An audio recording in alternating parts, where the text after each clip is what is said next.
సిద్దిపేటలో న్యాయవాదిపై పోలీసు దాడిని ఖండిస్తూ మంచిర్యాల జిల్లా బెల్లంపల్లి పట్టణంలోని జూనియర్ సివిల్ జడ్జ్ కోర్టులో బెల్లంపల్లి బార్ అసోసియేషన్ సభ్యులు విధులు బహిష్కరించి నల్ల బ్యాడ్జీలు ధరించి నిరసన తెలిపారు. ఈ సందర్భంగా న్యాయవాదులు సింగతి రాజేష్, చేను రవి మాట్లాడుతూ న్యాయవాదిపై పోలీసుల దౌర్జన్యం అమానుషమని, న్యాయం కోసం వాదించే న్యాయవాదులపై ఇలాంటి చర్యలు సరైనవి కాదన్నారు. ఇలాంటి ఘటనలు పునరావృతం కాకుండా న్యాయవాదిపై దాడి చేసిన వారిపై చర్యలు తీసుకోవాలన్నారు. శాంతి భద్రతలు కాపాడాల్సిన పోలీసులు న్యాయవాదిపై దాడి చేయడం రాజ్యాంగ ఉల్లంఘనానికి పాల్పడమే అన్నారు.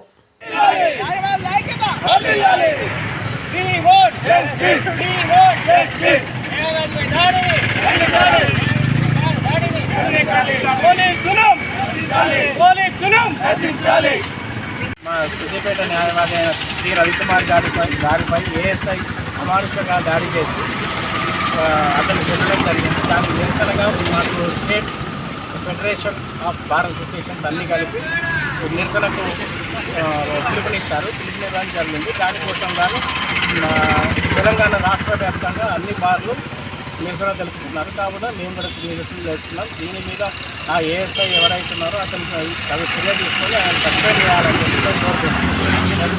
బెల్లంపల్లి బార్ అసోసియేషన్ బెల్లంపల్లి నుండి ఈరోజు మేము రాష్ట్ర వ్యాప్తంగా ప్రతి ఒక్కరు కూడా ధర్నా చేయడం జరుగుతుంది. ఎందుకంటే సిద్దిపేటలో జరిగిన ఒక న్యాయవాది పైన అమానుష దాడిని ఖండిస్తూ ఈరోజు మేము ధర్నా చేయడం జరుగుతుంది.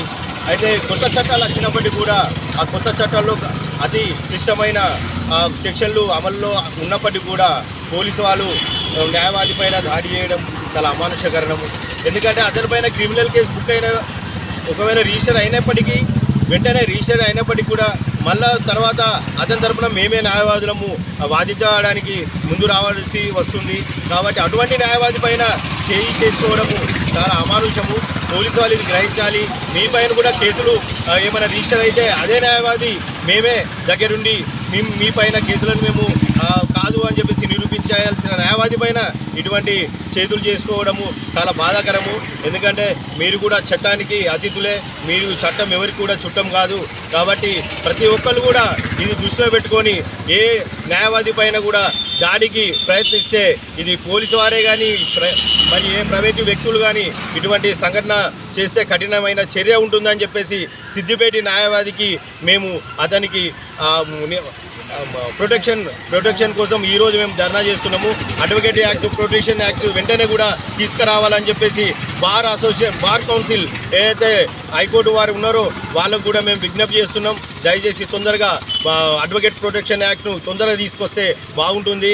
లేకుంటే ఇటువంటి దాడులే ఎదుర్కోవాల్సి వస్తుంది అని ఈ సందర్భంగా తెలియజేస్తున్నాం.